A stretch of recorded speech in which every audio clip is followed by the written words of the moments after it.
அதுக்கப்புறமா என்னன்னு பார்க்கலாம். இப்போ பார்த்தீங்கன்னா, நம்ம விஜயா வந்து பிளான் போடுறாங்க. இப்போ ரோகிணிய வந்து அடிச்சதுனால, மகளிர் அசோசியேஷன்லேருந்து வந்து பார்த்தீங்கன்னா, நம்ப மனோஜுக்கு எதிராவும், ரோகிணிக்கு சப்போர்ட்டாவும் பேசுறாங்கன்னு சொல்லிட்டு, இந்த பிரச்சனைய எப்படின்னா வந்து ரோகிணிக்கு எதிரா மாத்தணும் அப்படின்னு சொல்லி பார்வதி வீட்ல வந்து பேசிட்டு இருக்கும்போது, சிந்தாமணி வந்து என்ன ஐடியா குடுக்குறாங்கன்னா, லஞ்சம் குடுக்கலாம். 1,00,000 பணம் வந்து நான் குடுக்குறேன். நீங்க லஞ்சமா குடுத்துருங்க அப்படின்ட்டு விஜயாக்கு உதவி பண்ற மாரி வந்து அவங்க வந்து கேம் வந்து ப்ளே பண்றாங்க. ஒரு கையெழுத்தும் வாங்கிடுறாங்க. அந்த கையெழுத்து பார்த்தீங்கன்னா, வீட்டோட டாக்குமெண்ட் சம்மந்தமா கையெழுத்தும் வாங்கிடுறாங்க.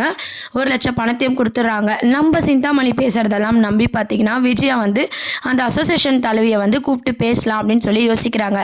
இப்போ பார்த்தீங்கன்னா, நம்ம முத்து மீனா ஆல்ரெடி வந்து அவங்கள பார்த்து நடந்தது என்ன நம்ம புரிய வைப்போம் அப்படின்ற மாரி வக்கீல் மூலமா பேசி அவங்க ஒரு முடிவு எடுத்திருக்காங்க. அந்த போக்கிலே விடாம நம்ம விஜயா வந்து நடுவுல இந்த லஞ்சம் சிந்தாமணி பேச்ச கேட்டுட்டு லஞ்சம் குடுக்கலான்னு சொல்லி ஸ்ருதி, ரவி இருக்கிற ஹோட்டலுக்கு வந்து வர வைக்கிறாங்க இல்லையா? ஆல்ரெடி நீங்க பார்த்துருப்பீங்க. அந்த ஹோட்டல்ல கரெக்ட்டா பார்த்தீங்கன்னா, நம்ம விஜயா வந்து பேசும்போது ரோகிணிக்கு சப்போர்ட்டா தான் வந்து அந்த தலைவி வந்து பேசிட்டு இருக்காங்க. அசோசியேஷன் தலைவி. அப்போ பார்த்தீங்கன்னா, விஜயா வந்து அவங்க பேங்க்ல வந்து 1,00,000 பணத்த லஞ்சமா வைக்கிறாங்க. எல்லாமே பார்த்தீங்கன்னா, வீடியோ ஆதாரமா வந்து அவங்க வந்து ரெக்கார்ட் பண்ணிடுறாங்க. உடனே இது விஜயாவுக்கு வந்து போட்டு காட்ட போறாங்க. இது ரொம்பவே ஷாக்கிங்கா இருக்கு. இப்போ விஜயாவ அடுத்து அரெஸ்ட் பண்ற சீன்ஸ தான் கொண்டு வர போறாங்க. இப்போ நீங்க ரோகிணிய வீட்டுக்குள்ள விடணும். அப்படி இல்லன்னா, இந்த வீடியோவ காமிச்சு நான் வந்து ஜெயில்ல போட்டுருவேன் அப்படின்ற மாரி அவங்க மிரட்ட போடுறாங்க. நம்மளே பார்த்தீங்கன்னா வலையில சிக்கிப்போம் அப்படின்ற பழமொழிக்கு ஏற்ற மாதிரி விஜயா வந்து மூவ் பண்ணிட்டு இருக்காங்க.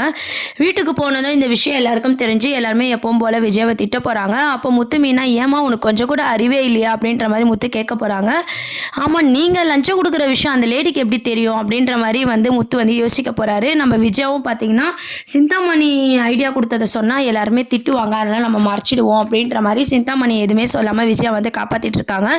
இது கண்டிப்பா நீங்க எடுத்த முடிவா இருக்காது. யாரும் சொல்லிதான் நீங்க எடுத்திருக்கீங்க. யார் சொன்னாங்க? அவங்க மூலமா தான் அந்த லேடிக்கு விஷயம் போய் வீடியோ எப்படி கரெக்டா அவங்க எடுக்கலாம். நீங்க லஞ்சம் கொடுக்கும்போது அவங்க எப்படி கரெக்டா வீடியோ எடுக்கிறாங்க, கரெக்டா நீங்க கூப்பிட்ட இடத்துக்கு வராங்க, எல்லாமே வந்து பிளான் பண்ண மாதிரி இருக்குன்னு சொல்லி முத்துமீனை வந்து கண்டுபிடிக்கிறாங்க. அண்ணாமலையும் பார்த்தீங்கன்னா இது எல்லாமே ஒரு சதியாக தான் இருக்குன்னு சொல்லி கேட்கும்போது சிந்தாமணி பேர் வரக்கூடாது அப்படின்ற மாதிரி விஜயா வந்து பயப்படுறாங்க. அதுக்கப்புறம் பார்த்தீங்கன்னா நம்ம மீனா வந்து பார்வதி கிட்ட கேட்டு தெரிஞ்சுக்கிறாங்க. அத்தை வந்து யார்கிட்ட பேசுறாங்க, யார் இந்த மாதிரி ஐடியா கொடுத்தா அப்படின்னு சொல்லிட்டு பார்வதி கிட்ட கேட்டு தெரிஞ்சுக்கிறாங்க. பார்வதியும் பார்த்தீங்கன்னா ஃபஸ்ட்டு சொல்லக்கூடாது, விஜயாவை காட்டி கொடுக்கக்கூடாதுன்னு நினைக்கிறாங்க.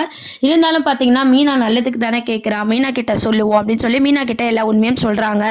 அதில் பார்த்தீங்கன்னா சிந்தாமணியும் நம்ம விஜயாவும் டெய்லி மீட் பண்ணி பேசிக்கிறாங்க. அவங்க கொடுக்குற ஐடியா மூலமாக தான் இந்த மாதிரி வந்து விஜயா பண்ணிட்டு இருக்கா அப்படின்றத வந்து பார்வதி மூலமாக வந்து தெரிஞ்சுக்கிறாங்க. விஜயாவோட ஃப்ரெண்டு பார்வதி இருக்காங்க, அவங்க மூலமாக முத்து மீனா வந்து இதை கண்டுபிடிச்சிட்டு வீட்டில் சொல்கிறாங்க. உடனே அண்ணாமலைக்கு பயங்கர கோவம் வருது. சிந்தாமணி வந்து உங்ககிட்ட இப்படி 1,00,000 கொடுத்துட்டு அந்த ரோகிணிக்கு சப்போர்ட் பண்ணிட்டு இருக்கா, அதனால தான் கரெக்டாக அந்த பொம்பளை பார்த்தீங்கன்னா வீடியோ கவரேஜ்லாம் வந்து எடுத்திருக்காங்க, யாரோ பிளான் பண்ணி தான் இதை பண்ணியிருக்காங்கன்னு சொல்லும்போது நம்ம விஜயா பார்த்தீங்கன்னா சிந்தாமணியே வந்து நம்பிட்டு இருக்காங்க. எல்லா உண்மையும் தெரிஞ்சாலும் கூட சிந்தாமணி நமக்கு நல்லது தான் பண்ணுறாங்க, அவங்கள எதுக்கு இவங்க திட்டுறாங்கன்னு சொல்லி இடியட் மாதிரி பார்த்தீங்கன்னா நம்ம விஜயா வந்து யோசிச்சுட்டு இருக்காங்க. அதுக்கப்புறம் அந்த லேடியும் என்ன சொல்கிறாங்கன்னா இந்த ஆதாரத்தை வச்சு உன்னை ஜெயிலுக்கு அனுப்ப முடியும், உன்னை ரோகிணியை வந்து வீட்டுக்குள்ளே சேர்த்துக்கணும், அப்படி இல்லைனா கோர்ட்டில் இந்த ஆதாரத்தை சப்மிட் பண்ணி டைவர்ஸ் கேஸை வந்து நான் ரத்து பண்ணிடுவேன் அப்படின்ற மாதிரி சொல்கிறாங்க. விஜயா ஃபேமிலி இப்போ என்ன முடிவு எடுக்க போகிறாங்க அதை நோக்கி தான் வந்து சிறையடிக்க ஆசை சீரியல் வந்து மூவ் பண்ணிட்டு இருக்காங்க. இப்போதைக்கு பார்த்தீங்கன்னா ரோகிணி பிளான் போட்ட மாதிரி சிந்தாமணி ரோகிணிக்கு ஃபேவராக நடந்துக்கிறாங்க. சிந்தாமணியே நடுவில் அந்த வீட்டுக்காக ஐடியா பண்ணாலும் அந்த படியும் பார்த்தீங்கன்னா ரோகிணி மேலே விழுற மாதிரி சிந்தாமணி அழகாக வந்து மூவ் பண்ணிட்டு இருக்காங்க. இப்போ பார்த்தீங்கன்னா விஜயா வந்து சொல்கிறாங்க இல்லையா இந்த மாதிரி லஞ்சம் பணம் வந்து நான் கொடுக்கலட்டு, இப்போ வீடியோ ஆதாரம் இருக்கிறதுனால இப்போது ரோகிணியை வந்து பழையபடி வீட்டுக்குள்ளே விடுறதுக்கு வாய்ப்பு இருக்குது. பழையபடி வந்து ரோகிணியை வீட்டுக்குள்ளே விட்டாதான், இல்லைனா விஜயா வந்து ஜெயிலுக்கு போயிடுவாங்க அப்படின்ற மாதிரி கதையை வந்து மூவ் பண்ண போகிறாங்க. இன்னொரு சைட் பார்த்திங்கன்னா இது காரணம் எல்லாமே சிந்தாமணி தான் அப்படின்னு சொல்லி முத்து மீனா கண்டுபிடிச்சதுனால வீட்டில் சொன்னதுனால நம்ம விஜயாவுக்கு என்ன பயம்னா வீட்டோட டாக்குமெண்ட்ஸும் சிந்தாமணி கிட்ட தானே இருக்குது, அதை வச்சு அவள் எதனா திருப்பி பண்ணுவாளோ, இவங்க சொன்ன மாதிரி அவள் கெட்டவளாக இருப்பாளோ, நம்மளுக்காக பேசிட்டு ரோகிணிக்கு சப்போர்ட் பண்ணுவாளோ அப்படின்ற மாதிரி விஜயா வந்து சிந்தாமணி மேலே ஒரு சந்தேகப்பட வந்து ஆரம்பிக்கிறாங்க. ஏன்னா சிந்தாமணி நம்மளுக்கு நல்லது எதுக்கு பண்ணணும், நல்லது பண்ணுறான்னா கண்டிப்பாக ஏன் ரோகிணிக்கு ஃபேவராக இருக்கக்கூடாது அப்படின்னு சொல்லி விஜயா வந்து யோசிக்க ஆரம்பிக்கிறாங்க. நம்ம வீட்டோட பத்திரமா பார்த்தீங்கன்னா சிந்தாமணி கிட்ட இருக்குது, எப்படின்னா அந்த பத்திரத்தை கேட்டு வாங்கணும்னு சொல்லி மனோஜ் கிட்ட வந்து கேட்குறாங்க. ஸோ மனோஜும் விஜயாவும் சேர்ந்து சிந்தாமணியை போய் பார்க்குறாங்க. பார்த்துட்டு வீட்டோட டாக்குமெண்ட்ஸ் எங்களுக்கு வேணும் அப்படின்ற மாதிரி கேட்குறாங்க. நான் பேங்க்கில் லோன் போட்டு உங்கள் காசெல்லாம் கொடுத்துறோம், எங்களுக்கு அந்த பத்திரம் வேணும்னு சொல்லி கேட்கும் போது அவங்க பார்த்தீங்கன்னா வட்டி வந்து வந்து ஸ்பீட் வெட்டியை போட்டு இவ்வளோ கொடுத்தா தான் அந்த வீடு உங்களுக்கு கிடைக்கும் அப்படின்ற மாதிரி சொல்கிறாங்க. அப்போ தான் சிந்தாமணியை பற்றி வந்து விஜயா வந்து தெரிஞ்சுக்க போகிறாங்க. இதுதான் அடுத்த சிறகடிக்க ஆசையில் அப்கமிங் ப்ரோமோவாக இருக்குது. இப்போதைக்கு ரோகிணி வந்து பழையபடி உள்ளே வர போகிறாங்க. அந்த வீடியோ ஆதாரத்து மூலமாக விஜயாவை வந்து மிரட்டினதுனால ரோகிணி உள்ளே வரதுக்கான நிறைய சான்சஸ் இருக்குது. வீட்டோட பத்திரமோ பார்த்தீங்கன்னா சிந்தாமணி கிட்ட லாக் ஆன விஷயம் வந்து விஜயா வந்து தெரிஞ்சுக்க போகிறாங்க. இதெல்லாம் தான் அப்கமிங் ப்ரோமோவாக இருக்குது. இதை பற்றி நீங்கள் என்ன நினைக்கிறீங்க அப்படின்றத கமெண்ட் செக்ஷன் சொல்லி சேனலை மறக்காமல் சப்ஸ்கிரைப் பண்ணுங்கள். தேங்க்யூ.